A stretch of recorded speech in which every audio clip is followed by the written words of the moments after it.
The General Hospital recap features Nettie deciding he could be the Savoy opening act. In this episode, Nettie attempted to go full Eddie Main with guitar in hand as his family watched in horror. Nettie also took a liking to Sunny and Mina. Laura and Felicia tried to do their best to get Anna to stop pitying herself, while Robert had a tense run-in with Diane. Finally, Trina and Spencer wanted to enjoy a night in, but Esmond kept getting in the way. Now let's dig a little deeper into the details. As Nina, Cynthia Watrous discussed Drew's Cameron Matheson case with Ava Maura West. On the phone, Nettie Wally Kurth came up behind her and told her that she was the woman he had been looking for. Mina freaked out at first, but it turned out that Nettie just wanted to have a drink and discuss the Port Charles music scene. When he introduced himself as Eddie, Nina was relieved. When Sonny Morris Bernard saw Nina and Nettie together, he didn't know what to make of the situation, so he horned his way into their conversation. Sonny Morris Bernard insisted on buying Nettie a drink so they could talk music while Nina called Olivia. Of course, Olivia, Lisa Locicero, refused to answer, so she tried Brooke Lynn, Amanda Seton next. At least BLQ picked up the phone and learned where her father was. Robert Tristan Rogers soon arrived and interrupted Sonny to talk about Diane Carolyn Hennessy. Lo and behold, that is when Diane and Alexis Nancy Lee Gran showed up and heard the conversation. Diane took Robert to speak alone, but they didn't get very far when Eddie Main made his Savoy stage debut. However, before he could complete a song, he nearly passed out. This sent Olivia into more hysterics, and Sonny was tasked with calming her down. He explained that Nettie has too many people trying to pressure him into being someone he doesn't remember, which gave Olivia some food for thought. To that end, she tried to talk to Nettie without putting pressure on him, but it didn't go very well because Olivia can't do anything in a calm manner. Eventually, Nettie agreed to go home with Sonny Laura, Jenny Francis, Felicia Christina Wagner, and Robert stopped by Anna's, Finola Hughes, place to get her to enjoy a night at the Savoy, but found her burning things from her past life as a spy. She just wanted to be alone and didn't appreciate the interruption. Her friends didn't care and wanted to get her out of the house. It turned out the whole thing was Valentine's, James Patrick Stewart idea, but that didn't matter to Anna. Finally, Laura insisted that Robert leave so she and Felicia could speak to Anna alone. Anna admitted this wasn't about what other people thought of her, but instead what she thought about her own self. She felt that working for the WSB helped her balance the scales against what she had done with the DVX, but now that was taken away from her. Finally, Anna decided she would give herself some purpose by joining Laura and Valentine in Russia. Laura did her best to talk Anna out of that idea while promising Anna she would find a new path in life. Spencer, Nicholas Alexander Chavez, and Esm Avery Kristen Pohl bonded over baby Ace, Jay, and Joey Clay. But Esm worried about what would happen when Laura and Kevin, John Lindstrom, left for Russia to find Nicholas. Trina, Tabyana Ali, soon interrupted with a knock on the door, and Esm did not like Trina's attempt to get Spencer to enjoy an evening with her. Esm nicely made herself scarce, and Trina admitted it was weird to see Spencer and Esm getting along, but finally got a few moments alone where they discussed Trina's hot mess of a family. Esm walked in to find a binky for Ace, and Trina tried to give her baby advice. Esm was not having it, so when Spencer and Trina were alone again, she reiterated her determination to find real evidence to send Esm to prison. When Esm interrupted a second time to get Spencer to sing to Ace, Trina decided to leave while assuring herself Esm wouldn't be in their lives forever. Before she walked out the door, she witnessed what looked like a family scene between Esm, Spencer, and Ace. Outside of Sonny's place, Sam stops Dante and asks if he dropped his suit off for the wedding at the dry cleaners. He forgot, and she tells him luckily, she did it already. She wishes him luck in his conversation with Sonny. Inside Sonny's place, Dex asks Sonny if the pikeman shipment will interfere with the wedding. Sonny has no intention of letting anything ruin Michael and Willow's big day. Dante enters and Sonny sends Dex to deliver something. Dante invites Sonny to lunch, but Sonny says he's going to Michael's wedding. Dante assumes he's planning to crash the wedding, but Sonny assures him that Michael invited him. Dante is pleased to hear this, and that he and Nina are making progress. Sunny explains Nina's not invited. Sunny details that Nina still wants him to go, but he believes Michael doesn't want him there and this is Willow's doing. They sit down, and Dante asks his father if he's back in with the family, and Nina is left out. What will that do to their relationship? Sunny believes they will be fine, and he's seen real growth in Nina and Willow's relationship. Dante hopes the same for him and Michael. Sunny believes it will all work out and one day they will be a family again. At Charlie's, ladies tell Sasha to stop feeling sorry for a grifter like Cody.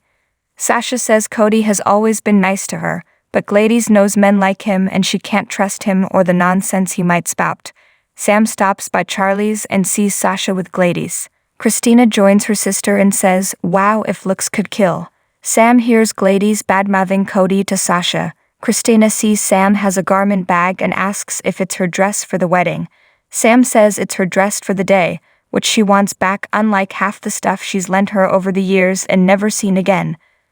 Back at their table, Gladys suggests to Sasha they take a vacation. Sasha wonders why she wants to leave town.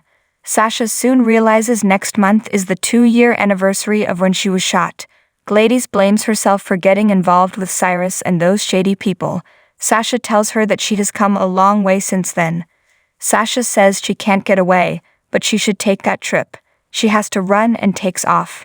Dex arrives to deliver an envelope to Christina from Sunny. Sam makes herself scarce, and Christina opens the envelope and is shocked. Sunny has provided her with a list of promising properties to foot the bill for the Corinthus Davis house. Dex learns Sunny is backing her project to help homeless youth. Christina isn't surprised as her dad supports those he loves and would do anything for them. She tells Dex that she wishes everyone could see the Sunny she knows. She says nobody gets her like her dad, he's always been her biggest champion, and she doesn't know what she'd do without him. Sam approaches Gladys as she's booking her trip to the Caribbean and sparing no expense. Gladys sees Sam and says she heard she bailed Cody out. Sam says she did, as she's not sure he's guilty. Gladys calls Cody a crook who is using Sasha, who is too trusting. Sam says the bracelet wasn't even Sasha's, and she wonders why she's taking this so personally.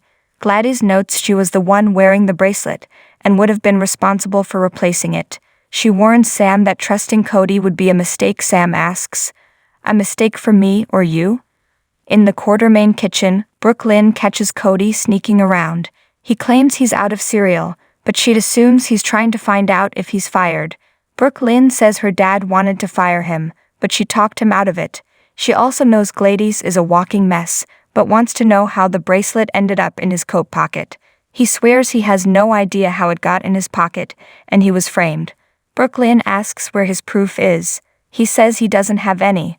Brooklyn says if he was framed, does he have an idea of who set him up? Suddenly, Sasha enters. She has stuff from Deception for the wedding. Brooklyn takes the box and makes herself scarce. Cody tells Sasha he hopes she doesn't believe he stole that bracelet. She doesn't know what to believe. He swears he didn't do it, and he's made mistakes, but he's grown a lot this past year. Sasha says Gladys made some good points about him. He tells her not to listen to Gladys as she's the one who set him up. Sasha refuses to believe Gladys would do such a thing. Cody insists she did, so Sasha asks why. He can't tell her but says she can't trust Gladys. Sasha states the person she can't trust is him. She storms out and BLQ returns and asks if everything is okay. He says, "Just great." Drew and Curtis go to a storage facility that contains some of his belongings that Kim Nero kept after he went missing years ago, along with some of the things he gave to Oscar. They begin searching the boxes for any clue on Project Demeter. Curtis finds a book on Greek mythology, which Drew remembers was his and he gave it to Oscar. In the book, they find a map, and it's marked up with the notes, "likely site," and it's in Drew's handwriting. Drew doesn't remember marking the map up. Curtis notices the sign for Virgo in the corner of the map, and Drew says he was born in September. Curtis finds a canteen with the same sign. Drew looks through the book and learns the sign Virgo is tied to Demeter in Greek mythology. They realize they've found something, and Curtis knows what they should do next. At the hospital, TJ asks if Molly doesn't want him to go with her to her appointment. Molly insists it's just a routine follow-up. TJ can't believe this time next year they might have a baby. Molly meets with Dr. Navarro, who says she's concerned about her ultrasound and the pain she's been having with her monthly cycle. She wants to do more testing and a biopsy. Dr. Navarro feels she could have endometriosis. After she takes samples and sends them off to the lab, Dr. Navarro believes just from what she saw in the sample, she does have endometriosis. Molly asks how this will affect her plans to have a baby. Laura talks to Alexis and says they have some leads on Spencer and Ace. Alexis wishes for once she was part of the Cassadines' inner circle and could help. Alexis asks if she's heard from Nicholas. Laura says nobody has heard a word from him, and with this story going international, he should have reached out.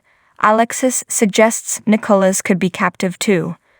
Laura says she doesn't think so, and thinks Nicholas fled due to his legal problems. TJ appears and overhears them. He promises them that his mother is working to find the haunted star. Laura knows and tells TJ it's nice to see him again. Laura takes off to make some calls. Alexis asks TJ about ALS and claims she's asking for a friend. TJ tells her it is a rare and devastating disease with no cure. Alexis asks if there is any hope. TJ refers her to a doctor in the hospital doing research on the disease. A nurse tells TJ that Molly is finishing up with Dr. Navarro. Alexis asks why Molly is seeing an OB. Later Molly appears, and Alexis can tell something is wrong. Drew and Curtis find Laura and tell her they may have a lead, and it comes from Drew's past. They fill her in on the map, his link to Project Demeter, and he circled several locations where it could be on the map. Laura believes that based on the coordinates Trina gave them, one possible location stands out. They realize they may know where Victor is headed. On the haunted star, Trina is thrown into Spencer's room and has been given clothes from the lost and found to wear. He promises not to let Victor hurt them, and right now his uncle is drunk with power. He believes there's a shred of humanity somewhere inside of him, but Trina says they can't count on that. Spencer knows and says they can only count on each other now. He jokes she must be wishing she hadn't followed him, but she's not. She tells Spencer that meeting him has been an adventure, and he challenges her. She wants to experience everything she hasn't before with him. He says, everything. She replies, everything. Spencer says this is not how he pictured their first time, and he doesn't want Trina to regret it. He wants it to be special. Trina says where or when she does it doesn't make it special. What makes it special is it's the two of them. They kiss and she says this could be their only chance as they don't know what tomorrow will bring. As they kiss on the bed, they are startled when the boat jars. Spencer looks out a porthole and realizes they've docked. On the next General Hospital, Michael notes to his family, "I'm getting married today." TJ tells Molly, this might be a speed bump, not a dead end. Robert tells Laura and the others that he thinks he's figured out how to find them. Valentin is on the phone and says his attorney will be handling that. On a plane, Tracy says she will not rest until she proves that man murdered Luke. Portia asks Anna how much danger her daughter is really in. Holly asks someone, "Tell me everything."